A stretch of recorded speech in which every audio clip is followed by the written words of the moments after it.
नमस्कार. जनसंवाद YouTube channel. आज आपण आपल्या देशामध्ये जे काही राजकीय पक्ष आहे,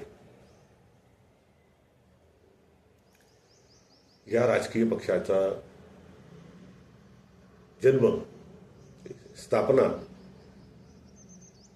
आणि आजच्या परिस्थितीमध्ये त्या राजकीय पक्षाचं अधपतन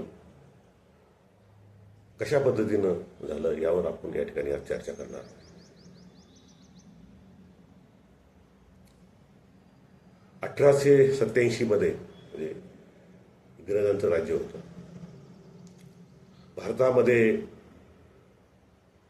राष्ट्रीय काँग्रेसची या ठिकाणी स्थापना झाली आणि त्याचे पहिले अध्यक्ष उमेशचंद्र बॅनर्जी हे होते. त्यानंतर कार्ल मार्क्स यांचा या ठिकाणी उदय झाला. त्यांनी दास कॅपिटल नावाचा या ठिकाणी ग्रंथ लिहिला आणि जगामध्ये एकच खळबळ उडाली. अहिर्य आणि नाहिर्य वर्ग म्हणजे गरीब आणि श्रीमंत याचं तत्वज्ञान या ठिकाणी कार्ल मार्क्सनी सर्व जगाला सांगितलं आणि 1922 साली कॉम्रेड डांगे यांनी भारतामध्ये भारतीय कम्युनिस्ट पक्षाची स्थापना केली. 1947 साली काँग्रेसच्या नेतृत्वाखाली महात्मा गांधी, पंडित जवाहरलाल नेहरू, सरदार वल्लभभाई पटेल, डॉक्टर राजेंद्र प्रसाद यांच्या नेतृत्वाखाली प्रदीर्घ लढ्याला या ठिकाणी यश आलं आणि इंग्रजांच्या तावडीतून आपला देश या ठिकाणी स्वतंत्र झाला.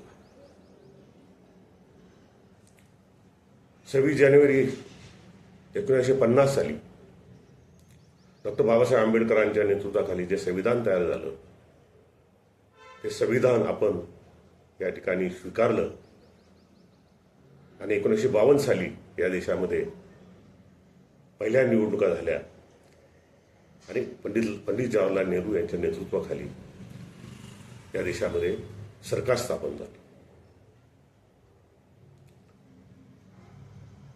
या ठिकाणी आपण बघतोय आजच्या परिस्थितीमध्ये राजकीय पक्ष ची काय अवस्था आहे.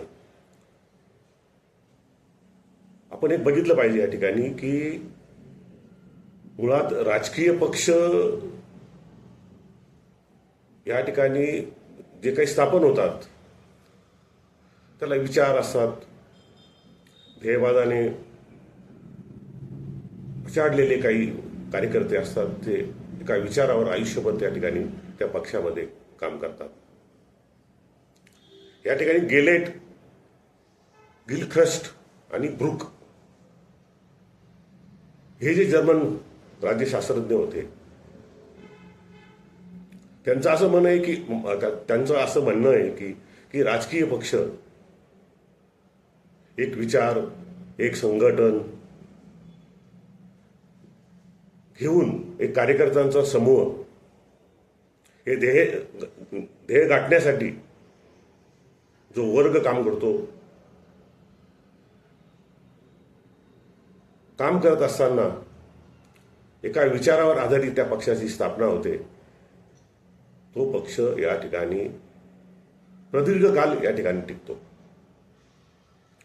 परंतु त्याच जर्मन राज्यशास्त्रज्ञ जे डुरू वर्जर म्हणून जे राज्यशास्त्रज्ञ होते त्यांचं असं म्हणणं आहे की राजकीय पक्ष हा एक वेगळे काही विचार नसून तो एक चांगला या ठिकाणी व्यवसाय आहे आणि ह्या राजकारण रूपी व्यवसायामध्ये आपण जनतेची सेवा करता करता आपलं पण या ठिकाणी भलं केलं पाहिजे असा त्या ठिकाणी विचार होता. म्हणजे राजकीय पक्षाबाबत वेगवेगळ्या विचाराचे जे राज्यशास्त्रज्ञ होते त्यांची वेगळी मत आहे. परंतु आपण एक बघितलं पाहिजे की काँग्रेसची 1887 साली स्थापन झाली आणि 47 साली आपल्याला स्वातंत्र्य मिळालं. हजारो कार्यकर्ते, लाखो कार्यकर्ते त्यांनी देशाच्या स्वातंत्र्यासाठी बलिदान दिलं, स्वतःचे संसार सोडले आणि देशाला स्वातंत्र्य मिळवून दिलं. एक विचारसरणीवर सगळ्यांना बरोबर घेऊन चालणारा समाजवादी विचाराचा एक वर्ग अथक संघर्षानंतर त्यांनी काम केलं आणि आजपर्यंत आपण बघितलं की काँग्रेस पक्ष अलीकडच्या काळात त्यात बदल झालेला आहे, परंतु एक स्वातंत्र्याच्या संग्रामामध्ये त्या ठिकाणी काम करून स्वातंत्र्य मिळालं आणि एक चांगले कार्यकर्ते, चांगली नेते मंडळी आपण बघितले. पंडित जवाहरलाल नेहरू असेल, सरदार वल्लभभाई पटेल असेल, असे अनेक मान्यवर या ठिकाणी या देशासाठी त्यांनी काम केलं. त्यानंतर 1952 साली आपण बघितलं की काँग्रेसमध्ये जी समाजवादी मंडळी होती, सामाजिक न्याय हे त्यांचं म्हणणं या ठिकाणी असं होतं की या देशामध्ये जी आर्थिक विषमता जी आहे ती जातीय उतरंडीवर या ठिकाणी आहे आणि ह्या जातीय उतरंडीला जर या ठिकाणी आपल्याला या देशातल्या शोषित वर्गाला न्याय द्यायचा असेल तर लोकशाही समाजवाद या देशामध्ये येणं गरजेचं आहे. अशा विचारचे राम मनोहर लोहिया, मधु दंडवते, जॉर्ज फर्नांडिस अशी बरीचशी मंडळी होती. ते बाहेर पडले आणि समाजवादी पक्षाची या ठिकाणी स्थापना झाली. मुळातच भारतामध्ये, आपल्या देशामध्ये इथली जी परंपरा आहे ती समतामूलक नाहीये. तिच्यामध्येच, या समाजव्यवस्थेमध्येच या ठिकाणी आर्थिक विषमता असेल, भेदाभेद असेल, या ठिकाणी त्यामध्ये लोकांच्या मनामध्ये ह्या सगळ्या गोष्टी रुजलेल्या आहेत. त्यामुळे समतामूलक लोकशाही निर्माण करणं हे फार मोठं आव्हान या देशातल्या राजकीय पक्षासमोर या ठिकाणी आहे. आपण सर्व हे बघत असताना गेली 75 वर्ष आपण या ठिकाणी बघतोय. भारतीय जनता पार्टी पूर्वी भारतीय जनसंघ होतं. 1977 साली आणीबाणीचे नंतर सगळे समाजवादी, भाजप, भारतीय जनता पार्टी, जनसंघ हे सगळे पक्ष एकत्र आले आणि आणीबाणीमध्ये एकत्र येऊन निवडणुका लढवल्या आणि त्यावेळेस काँग्रेसचा पराभव झाला. त्यानंतर असे अनेक या ठिकाणी बदल होत गेले. भारतीय जनता पार्टीचं राजकारण आहे ते हिंदुत्ववादी विचारसरणीचे. वेगळ्या विचारसरणीचे पक्ष, वेगळ्या विचाराचे कार्यकर्ते, अशा पद्धतीनं या देशामध्ये आजपर्यंत आपण बघितलं की 2024 पर्यंत आज आपण या ठिकाणी जो ह्या परिस्थितीमध्ये आपण भारतीय लोकशाहीकडे आपण या ठिकाणी बघतोय, तर मला एक निराशजनक चित्र या देशामध्ये मला या ठिकाणी बघायला मिळतंय. आपण महाराष्ट्राचं उदाहरण घेऊ. या ठिकाणी महाराष्ट्रामध्ये आपण बघितलं की 2014 पासून भारतीय जनता पार्टीचं सरकार, आघाडीचं सरकार महाराष्ट्रामध्ये या ठिकाणी आपण निवडून दिलं. त्यांचं काम आपण या ठिकाणी बघितलं. आज ही परिस्थिती जी काही निर्माण झालेली आहे त्याच्या पाठीमागे कोण आहे? आणि गेल्या 10 वर्षामध्ये आपण बघितलं की राष्ट्रवादी काँग्रेस असेल शरद पवारांची, काँग्रेस असेल, उद्धव ठाकरेंची शिवसेना असेल, अशा प्रकारे 2 शिवसेना झाल्या, 2 राष्ट्रवादी झाले. अनेक कार्यकर्ते काँग्रेस, राष्ट्रवादी ते भारतीय जनता पार्टीमध्ये गेले. अशा पद्धतीनं कुठलाही आचार विचार, कुठलाही ध्येयवाद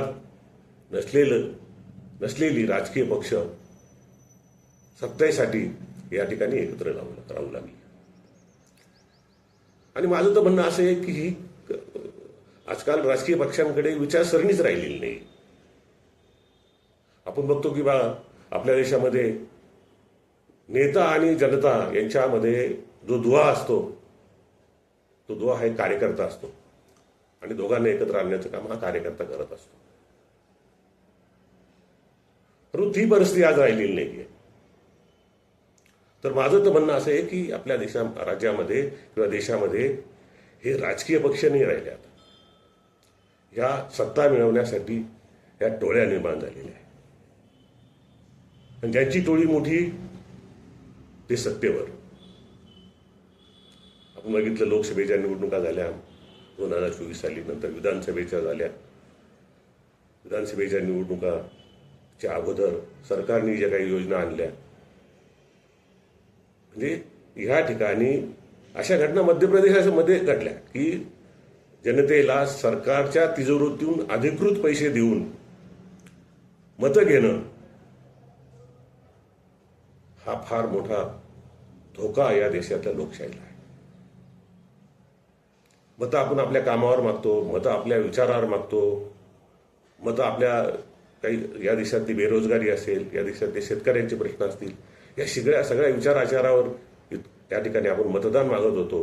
पण आज परिस्थिती पूर्ण बदललेली आहे. हा बदल आपण या ठिकाणी बघत असताना आपल्याला एक निश्चितपणे दिसतंय की पूर्वी जे शासन असेल ते शासनाचा जिल्हा निहाय जो विकासासाठी जो पैसा उपलब्ध करून दिला जात होता त्याला जिल्हा नियोजन मंडळ म्हणतात, DPTC. जिल्हा नियोजन मंडळावर त्या ठिकाणी त्या जिल्ह्यातली स्थानिक आमदार, खासदार, लोकप्रतिनिधी अशा पद्धतीने एकत्र येऊन त्या ठिकाणी जिल्हाधिकाऱ्यांच्या समावेत तो त्या ठिकाणी एकत्र येऊन जिल्ह्याच्या विकासासंदर्भामध्ये निधी निश्चित केला जात होता व आहे. आणि अशा पद्धतीनं जिल्ह्यामध्ये विकासाची कामं होत होती. परंतु आपण बघतोय की गेल्या 10-15 वर्षामध्ये त्या ठिकाणी आमदारांना स्वतंत्र वेगळा निधी देऊन त्या ठिकाणी मतदारसंघाचा विकास करण्यासाठी आम्ही एवढा निधी आणला शासनाच्या वतीने, परंतु त्याच्या पाठीमागे काही वाईट गोष्टी पण आपल्याला या ठिकाणी घडताना दिसत आहे.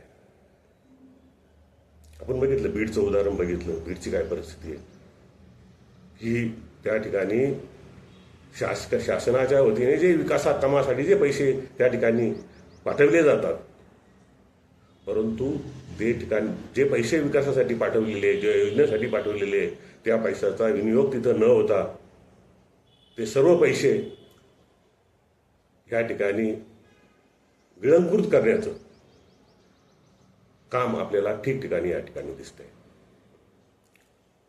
आणि ह्या सगळ्या गोष्टी होत आहेत. आणि या ठिकाणी मी सांगतोय की पक्ष वगैरे काही शिल्लक नाही राहिलेले. आता हे कार्यकर्ते आता या ठिकाणी काही शिल्लक नाही राहिलेले. सगळा व्यवहारवाद झालेला आहे. आणि समाजातलं वास्तव पण खूप महाभयंकर आहे. या सगळ्या गोष्टीमध्ये आज आपण बघतोय की जी राज्यामध्ये गुंडगिरी असेल,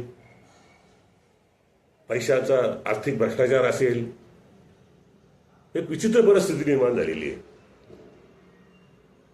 आणि या परिस्थितीमध्ये आज आपण बघितलं की आपल्या देशामध्ये हे जे राजकीय पक्ष आहे, बघा देशातली जी काही लोकशाही आहे, संसदीय लोकशाही आहे, आणि संसदीय लोकशाही टिकून ठेवायची असेल आपल्याला तर त्या देशातले राजकीय पक्ष सुद्धा प्रबळ हवेत, विचारावर आधारित हवेत, देशाचा सामुदायिक विकास करणारे हवेत. परंतु हे चित्र आज आपल्याला या ठिकाणी बघायला मिळत नाही. आणि म्हणून मला या ठिकाणी भारतीय जनतेला एक निश्चितपणे या ठिकाणी सांगावंसं वाटतं की आपण आचार विचाराच्या, ध्येयवादी कार्यकर्त्यांच्या, विचारावर आधारित असलेल्या कार्यकर्त्यांच्या, विचारावर आधारित असलेल्या पक्षाच्या पाठीमागे आपण उभं राहिलं. या ठिकाणी आपण बघतोय की आज काय परिस्थिती निर्माण झाली आहे की महायुती निवडून आली आणि महाविकास आघाडी पराभूत झाली.